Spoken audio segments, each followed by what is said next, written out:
사랑과 긍휼이 풍성하신 하나님 아버지 감사합니다. 주의 첫날 이 좋은 날에 영과 진리로 주님께 경배드릴 수 있도록 모이게 하신 은혜에 감사드립니다. 부족한 지체가 나와서 하나님의 말씀을 대언할 때 성령 충만함으로 온전히 말씀을 전할 수 있도록 은혜 베풀어 주시고, 그리고 듣는 모든 분들로 하여금 말씀으로 세워질 수 있도록 은혜 베풀어 주시옵소서. 감사합니다.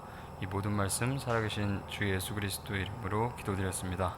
아멘. 정상적인 그리스도인 두 번째 시간으로 율법주의에 대해서 공부하겠습니다. 시작에 앞서 한 가지 유명한 이야기 하나 소개하겠습니다. 저희 일제 치하에서 고통받던 우리나라가 1945년 8월 15일 광복을 선언했고, 그리고 식민 통치 하에 있다가 나라를 되찾았습니다. 이때 모든 사람들은 기쁨에 차서 온 동네방네 광복을 알리는 소식을 전했고요. 그리고 라디오를 통해서도 전해졌다고 합니다. 근데 그 당시 일제를 피해서 산속 깊은 곳에 숨어 지냈던 사람들은 라디오가 없어서 그 소식을 전해 듣지 못했고, 그리고 광복 이후에도 한참이나 산 밑에는 일본군이 있을 거라고 굳게 믿고, 사람들이 찾아와서 해방의 기쁜 소식을 전해도 믿지 않고, 그 이후로도 한참이나 더 산속에서 상상 속에 일본군을 두려워하면서 그렇게 무서움 가운데 살았다고 합니다. 율법주의자가 되거나 율법의 가르침 밑에 있거나 그 영향을 받아 신앙생활을 하게 되면 방금 전에 소개해드렸던 이 이야기 속 사람들처럼 자유가 없이 고통 가운데에서 신앙생활을 하게 됩니다. 꽤 오래된 만화로 알고 있는데요. 아시는 분들은 아실 텐데 머털도사라는 만화의 한 장면입니다. 제가 한 초등학교 고학년 때 관광버스에서 기사님이 틀어주셔서 보게 됐는데요. 인상적이었기 때문에 기억에 남았던 장면입니다. 하늘 높은 데에 좁고 꾸부정한 길이 나 있죠. 그래서 잘못 가다가 발을 헛디디면 바로 추락, 그러니까 바로 죽음입니다. 그런데 만화에서 보면요, 알고 보니 절벽 낭떠러지가 아니라 이렇게 그냥 풀밭이었다고 합니다. 그러니까 내 발이 그 길에서 살짝 벗어나서 풀밭을 밟는다고 해도 첫 번째 사지처럼 낭떠러지라서 추락하는 게 아니었다는 거죠. 이걸 보여드린 이유는 어느 정도 예상하실 겁니다. 율법주의자들에게 속아서 율법주의적인 신앙생활을 하시는 분들의 삶이 바로 이와 같다는 것입니다. 그분들이 보기에 자기들이 걷는 길은 첫 번째 사진과 같아서 조금이라도 방심해서 발을 헛디디면 그대로 지옥으로 떨어질 줄을 생각하고 늘 불안함과 불확실함 속에서 매 순간 내 두 눈을 그 구불구불하고 좁은 길에 고정하고 걱정과 염려 속에서 땅만 보고 인생을 걸어간다는 것입니다. 내가 뭐 죄 지은 건 없나, 아니면 율법을 범한 건 없나, 아니면 이거 하지 말았어야 했는데, 이런 마음 속에서 말이죠. 근데 이 율법주의라는 게 정말 심각한 문제인 이유는 그냥 단순히 이런 숨막히는 삶에만 있지 않습니다. 만약에 율법주의 목사의 눈에 내가 어느 정도 합격선에 들어서 공개적으로 칭찬을 받고, 그래서 이 형제처럼 살아야 된다, 이런 소리를 내가 듣게 된다면, 아니면 스스로 판단하기에 율법주의 목사님께서 이것저것 설교 시간에 지켜야 할 것들을 행해야 할 것을 얘기하는데 그 말한 범위 내에서 자기는 다 지키고 행했다고 생각하게 되면 그 즉시로 나는 섰다, 나는 다 지키고 행동한다, 이제 나는 됐다, 그런데 저 형제는 하고 이 교만의 영에 휩싸이게 됩니다.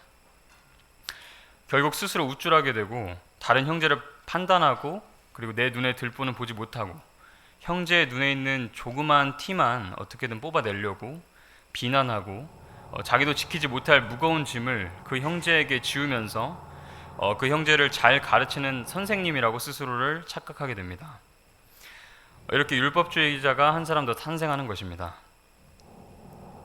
로마서 14장 10절 말씀을 보겠습니다.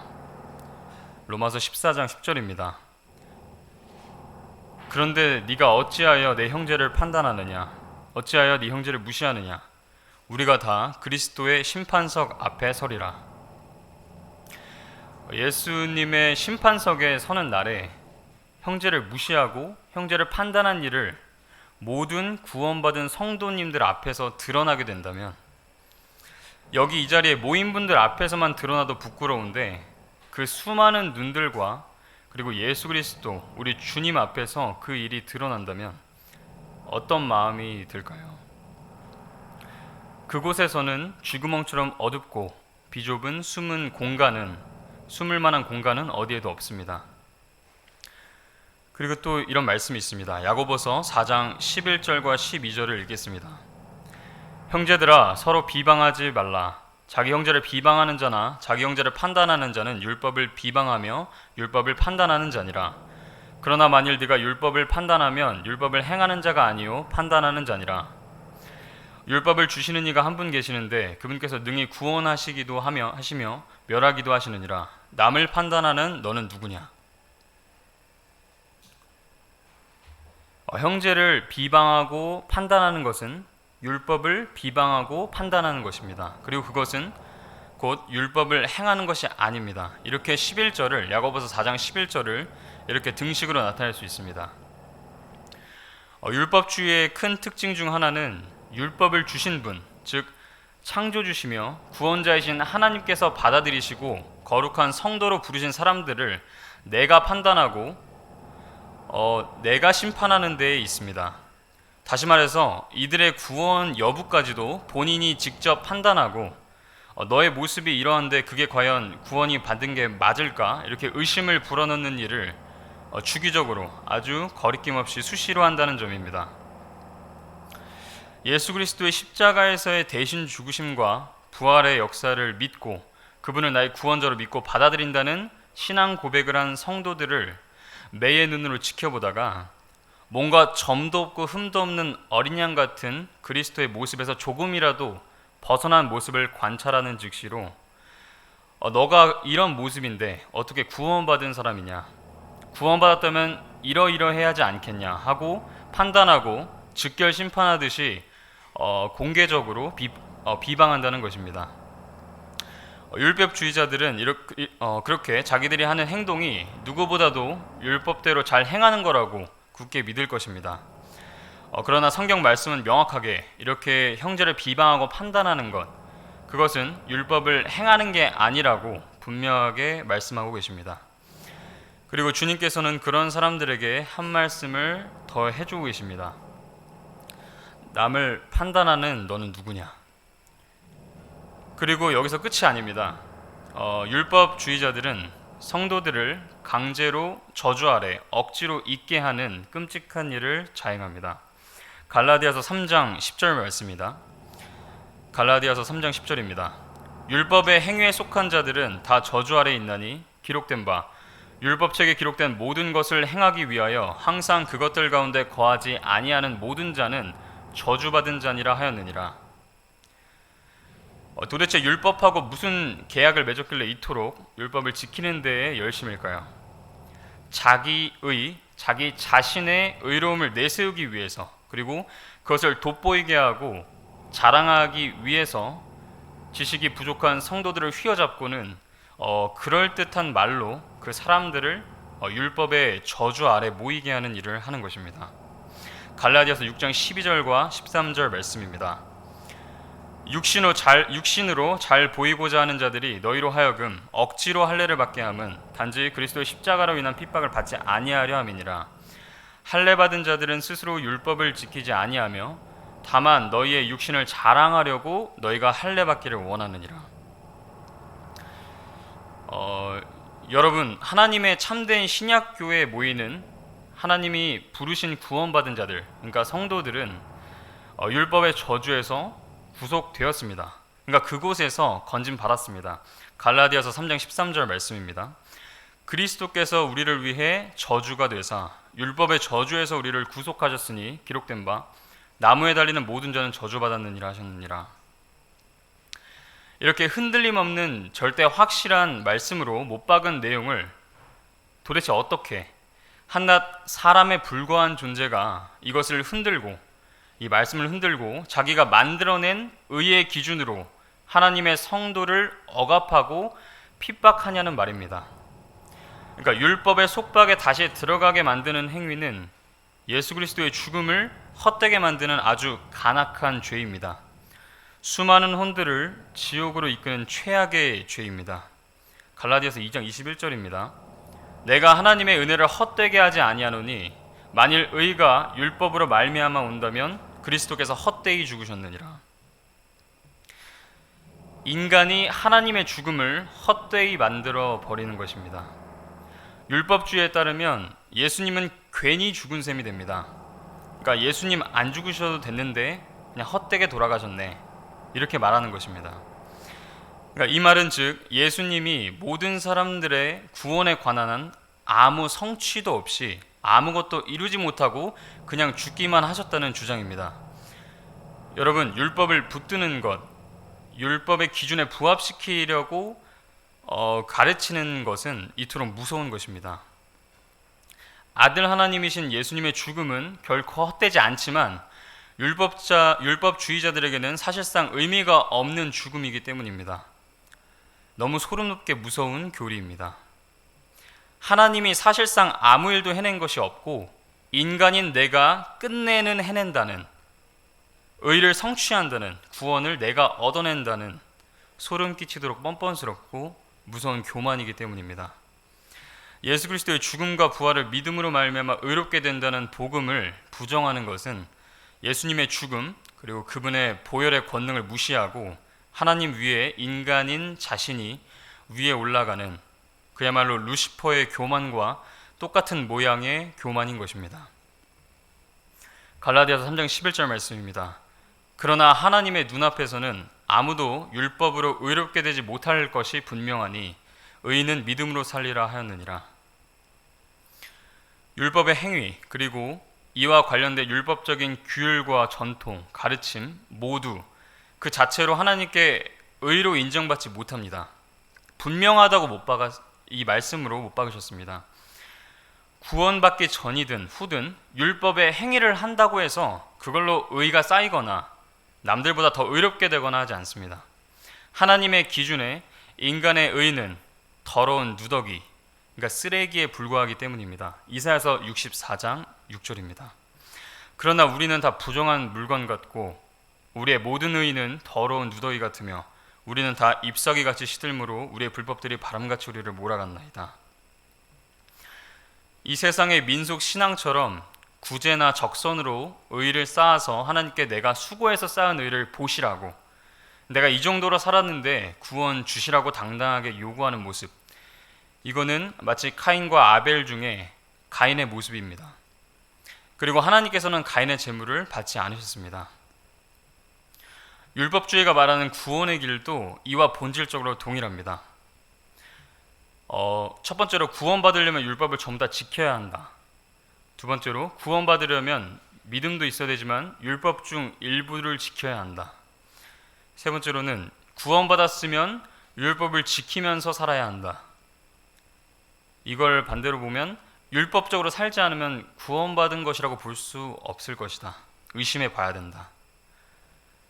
이 셋은 차이가 있어 보이지만 결국 다 똑같은 길입니다. 첫 번째는 말할 것도 없고 두 번째, 세 번째도 결국 율법을 행하지 않으면 구원받지 않은 것으로 결론이 나기 때문입니다. 갈라디아서 5장 2절을 보겠습니다. 보라, 나 바울이 너희에게 말하노니 너희가 만일 할례를 받으면 그리스도께서 너희에게 아무 유익도 주지 못하시리라. 3절입니다. 내가 할례를 받은 각 사람에게 다시 증언하노니 그는 온 율법을 행할 의무를 가진 자니라.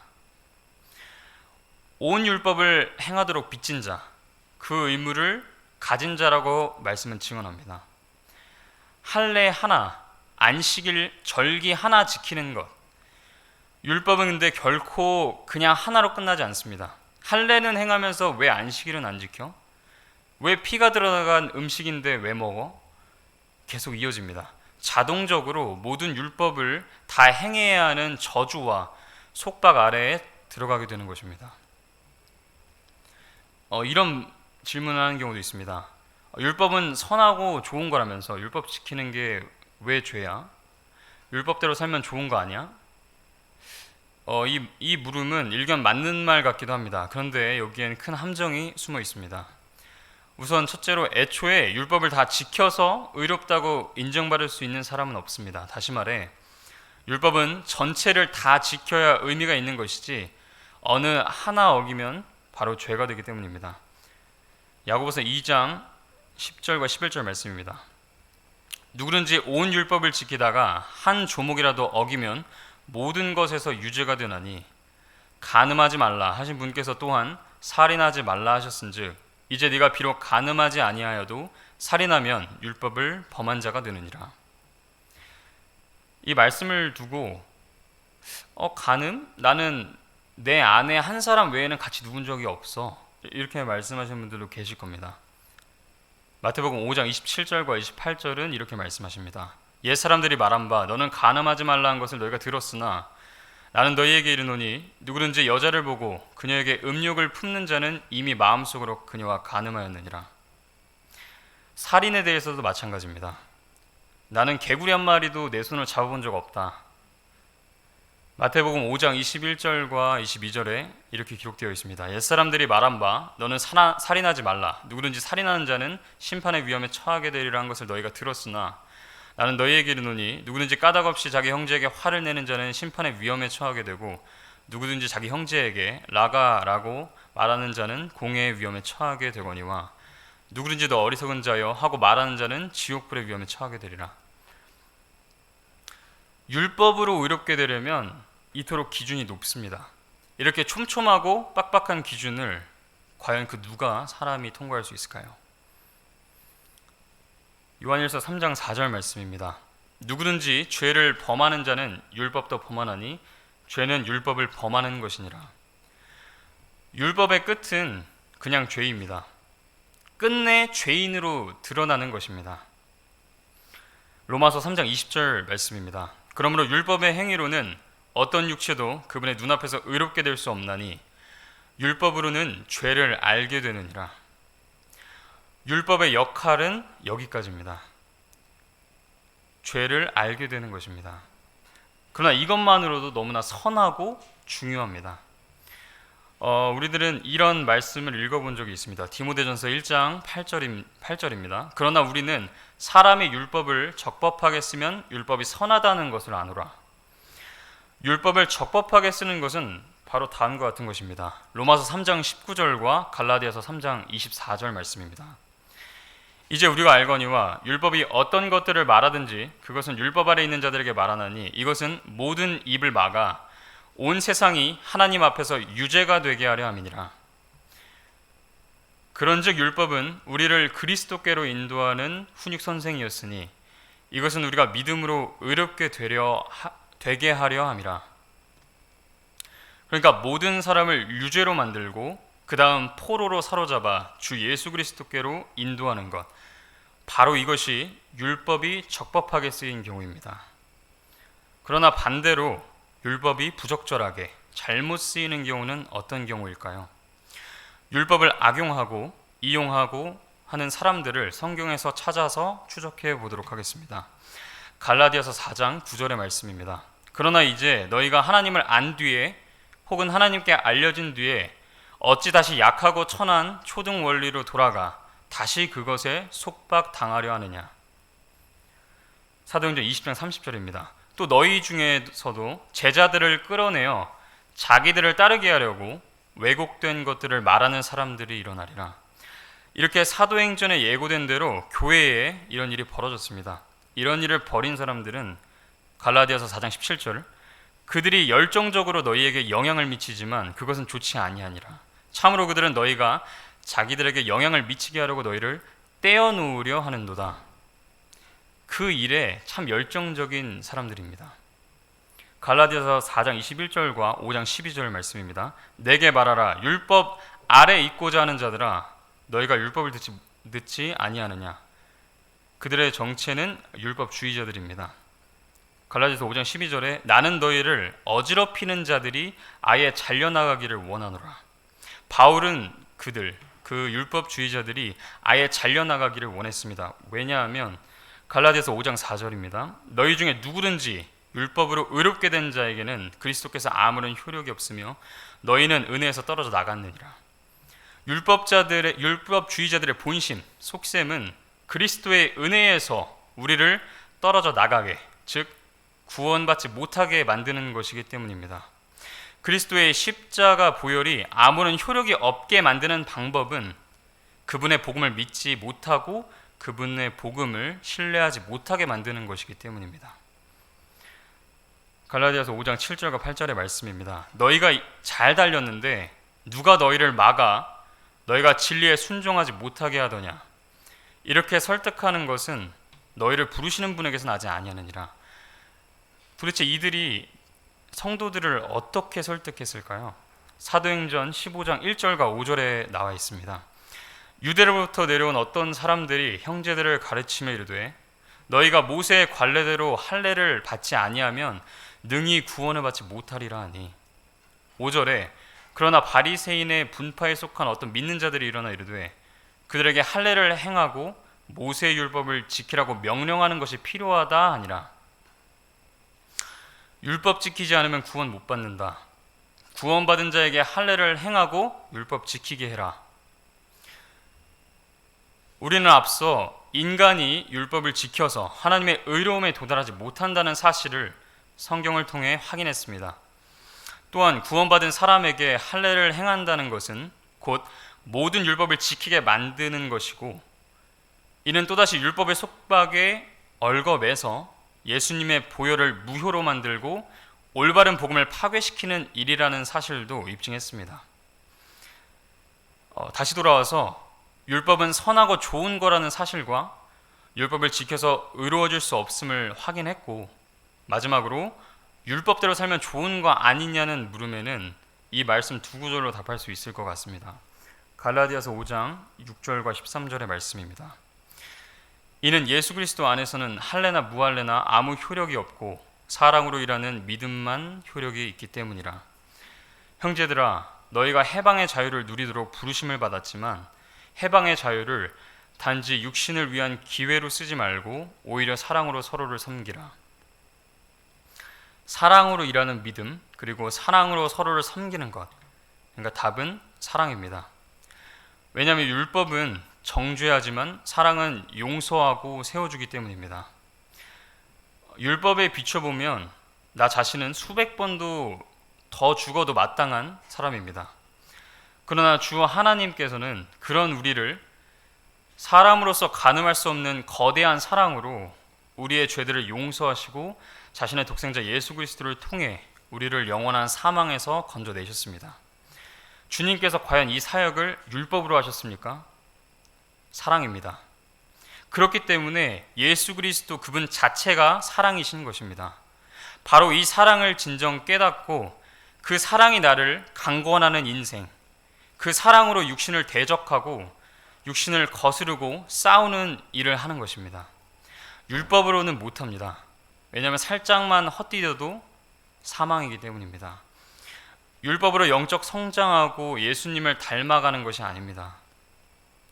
결국 율법으로 살면 좋은 게 아니라 그리스도의 사랑으로 살면 좋은 것입니다. 이것을 착각하면 절대 안 됩니다.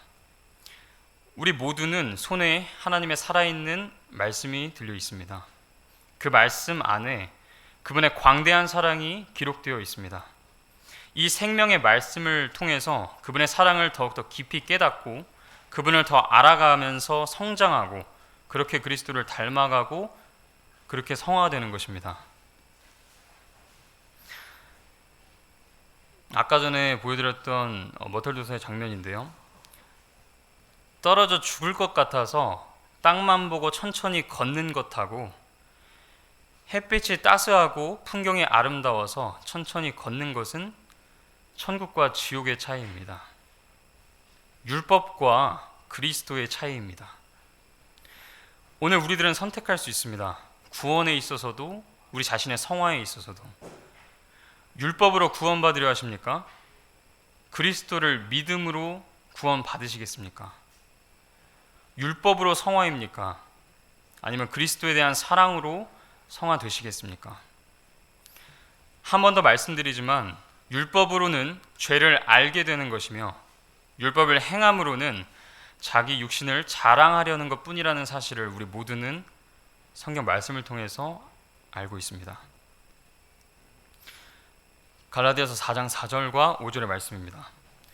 그러나 충만한 때가 이르매 하나님께서 자신의 아들을 보내사 여자에게서 나게 하시고 율법 아래 있게 하셨나니 이것은 율법 아래 있는 자들을 구속하시고 또 우리가 아들로 입양되게 하려 하심이라. 하나님이 육체의 몸으로 오셔서 친히 율법 아래 계셨던 그 고난받으셨던 이유는 율법 아래 갇혀있던 모든 사람들을 꺼내주시려고, 그래서 율법이 아닌 믿음으로 구원받아서 아버지 하나님의 아들 삼아주시기 위해서입니다. 갈라디아서 5장 1절의 말씀에 그리스도께서도 자유로 우리를 자유롭게 하셨으니 그러므로 그 자유 안에 굳게 서고 다시 속박의 멍에를 매지 말라. 로마서 8장 15절 말씀입니다. 너희는 다시 두려움에 이르는 속박의 영을 받지 아니하고 양자 삼으시는 영을 받았느니라. 그분을 힘입어 우리가 아바 아버지하고 부르짖느니라. 매해 8월 15일은 광복절입니다. 우리가 일제 치하에서 해방된 역사적인 날입니다. 맨 처음 들려드렸던 예시 아마 기억하실 겁니다. 8.15 광복이 선언되었음에도 여전히 깊은 산중에서 두려움에 떨면서 여전히 일제 통치 아래 있을 거라고 맹신하며 한참을 계속 두려움에 떨면서 숨어 지냈던 사람들, 예수 그리스도께서 해방의 자유를 선포하신 시점으로부터 약 2000년이 지난 현재에도 앞서 말한 예화처럼 아직도 속박의 영에 사로잡혀 지금까지도 자유 없이 억압된 채 살아가는 불쌍하고 안타까운 혼들이 여전히 많이 있습니다.